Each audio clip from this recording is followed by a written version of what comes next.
উফ, কি খিদে পেয়েছে। কখন বৌদিকে বলেছি একটু ঝালঝাল করে ম্যাগি করে নিয়ে আসতে, এখনো করে নিয়ে আসার নাম নেই। ঢঙি মাসি কি যে করছে কে জানে।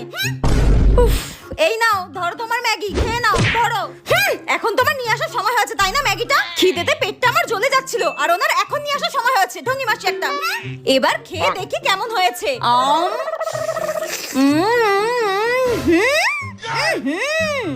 ছি ছি ছি ছি, একটা সামান্য ম্যাগিও করতে পারো না তাই না? এটা কোনো ম্যাগি হয়েছে? আমার মার থেকে কিছু শিখতে পারো না? আমার মা কি সুন্দর ম্যাগি বানায়, মনে হয় হাত চেটে পুটে খাই। কিচ্ছু পারো না তাই না? তবে রে, আরে মারছো কেন? তুমি আমাকে মারলে কেন?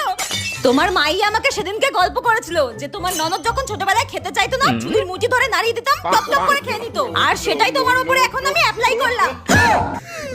মা এটা কেন বললো? তুমি আমার লাগে না, যত সব।